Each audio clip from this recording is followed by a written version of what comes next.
Jésus contait à ses auditeurs une parabole sur ce qu'il leur fallait toujours prier et ne pas se décourager. Luc 18, versets 1 à 8. Sans doute parce que comme pour nous, la réponse de Dieu semble se faire bien attendre. L'histoire qu'il nous raconte, pleine d'un humour noir, était justement faite pour insister près d'eux et près de nous, afin de nous rappeler que notre foi saura forcer ce Père qui nous aime. Le juge inique nous révolte, mais nous rassure. Il cède, agacé, parce qu'il veut être tranquille. Dieu, notre Père, écoute aussi encore mieux la voix de ses fils, les élus. Voilà qui montent jour et nuit vers lui, du fond de leur détresse.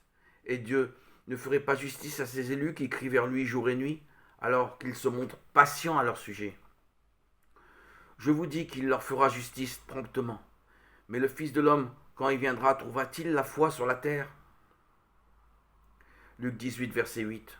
Oui, Jésus a pénétré votre détresse. Il sait que jour et nuit, vous criez vers lui. Il s'agit bien d'un cri, tant votre souffrance physique ou morale vous lancine, vous poursuit, vous empêche même de dormir. Tout cela, il le sait. Mais il connaît son Père. Il en est l'envoyé.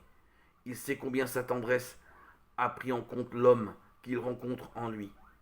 Dans la faiblesse de sa chair, il nous demande de vivre dans la foi et de nous souvenir de son amour malgré la peine.